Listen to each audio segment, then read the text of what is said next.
এক পিতার দোয়া এটা, এক পিতার স্বপ্ন আমার ছেলে নামাজি হবে, আমার মেয়ে পর্দানসীন হবে, আমার স্ত্রী চরিত্রবান হবে। আর কিছু নাও যদি মিলে খোদার কসম কোনো অসুবিধা নেই।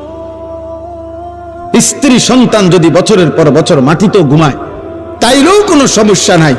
আর বদ্দিন আর নাফরমান যদি কারুনের খাটেও ঘুমায়, যদি কারুনের ধনভাণ্ডারও যদি পায়, অথচ নাফরমান, বেঈমান, বেনামাজি, বেহায়া, চরিত্রবান, অথচ সে কারুনের যত সম্পদ বেটা, ওই সম্পদ যদি তোমার সন্তান পায়, খোদার কসম ওইটা ব্যর্থ, ব্যর্থ, লানতের যোগ্য ছাড়া আর কিচ্ছু না বেটা,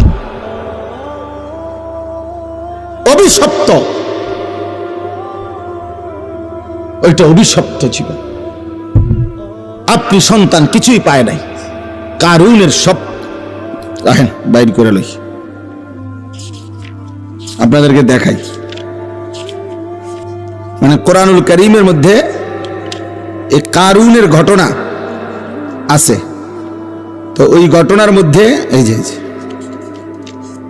আছে যে কারুন যখন রাস্তা দিয়া বের হইতো, এই পরিমাণ ঠাটবাট, সহ্য, বীর্য, অহংকার এবং চাকচিক্য, জাকজমক দিয়া কারুন বের হইতো। তো তাকে দেখে আশেপাশের মানুষরা আফসুস করত, আফসুস করতো। আল্লাহ কোরআনে ডাইরেক্ট বলছে, আফসুস করতো আর বলতো, আহারে আল্লাহ যদি আমাগরেও কারুনের মতো একটু দিত। এই যে কোরআন শরীফে আছে সরাসরি, ফাখরাজা আলা কওমিহি ফি জিনাতিহি, কারুন তার সাজ সজ্জা জাকজমক নিয়ে বের হতো। তো ক্বালাল্লাযীনা ইউরিদুনাল হায়াতাদ দুনিয়া, যাদের হৃদয়ে শুধু দুনিয়ার লোভ ছিল, তারা বলতো, ইয়া লাইতা লানা মিসলা মা উতিয়া কারুন, আহা আল্লাহ যদি আমগরেও কারুনের মতো একটু দিত, তাহলে আমরাও একটু সুখে থাকতাম।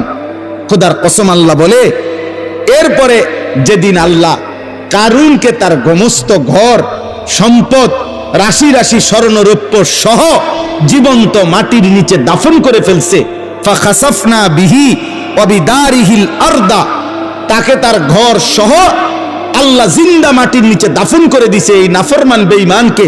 তখন কি হইল?